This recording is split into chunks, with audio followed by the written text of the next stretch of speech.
3 సార్లు శాసనసభకి ఎన్నికైనటువంటి వ్యక్తిగా, స్థానిక సంస్థల నుంచి ప్రాతినిధ్యం వహించినటువంటి వ్యక్తిగా మీ శాసనసభ స్థానం తప్పనిసరిగా ఈ సభలో ప్రజల సమస్యలపైన లోతుగా చర్చించడానికి పెద్ద ఎత్తున ఉపయోగపడుతుందని మేమందరం భావిస్తున్నాం, ఆశిస్తున్నాం కూడా. మీరు గతంలో షెడ్యూల్ కాస్ట్ వెల్ఫేర్ కమిటీ సభ్యులుగా ఉండి,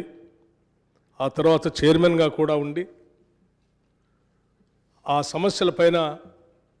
చైర్మన్గా మీరు చూపించినటువంటి చొరవ కూడా ఈ సమాజంలో ఉన్నటువంటి షెడ్యూల్ కాస్ట్ సమాజానికి పెద్ద ఎత్తున ఉపయోగపడిందని చెప్పడంలో కూడా నాకు ఎటువంటి సందేహం లేదు అధ్యక్ష.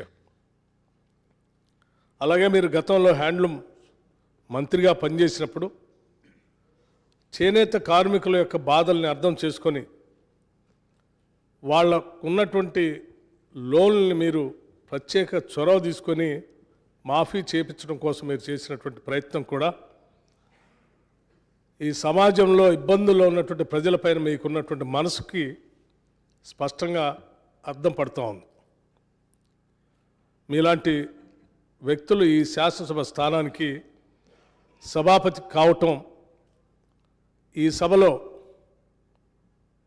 రాష్ట్రంలో ఉన్నటువంటి ప్రజల ఇబ్బందులపైన, ప్రజల యొక్క సమస్యలపైన లోతుగా చర్చించడానికి పెద్ద ఎత్తున మీరు సమయం ఇస్తారని,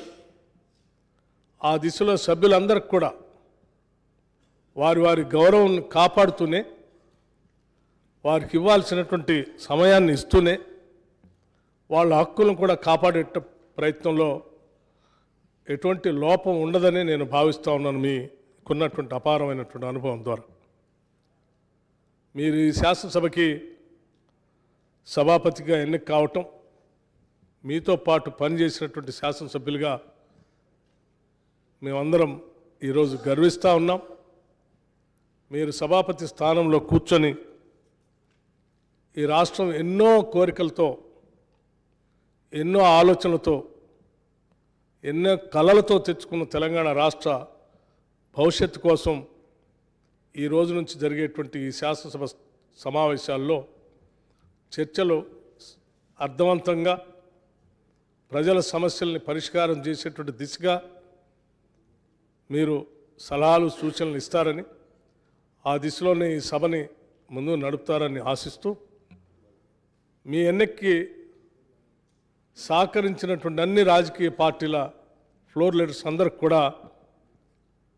నేను నా హృదయపూర్వకమైనటువంటి అభినందనలు కూడా తెలియజేస్తా ఉన్నాను.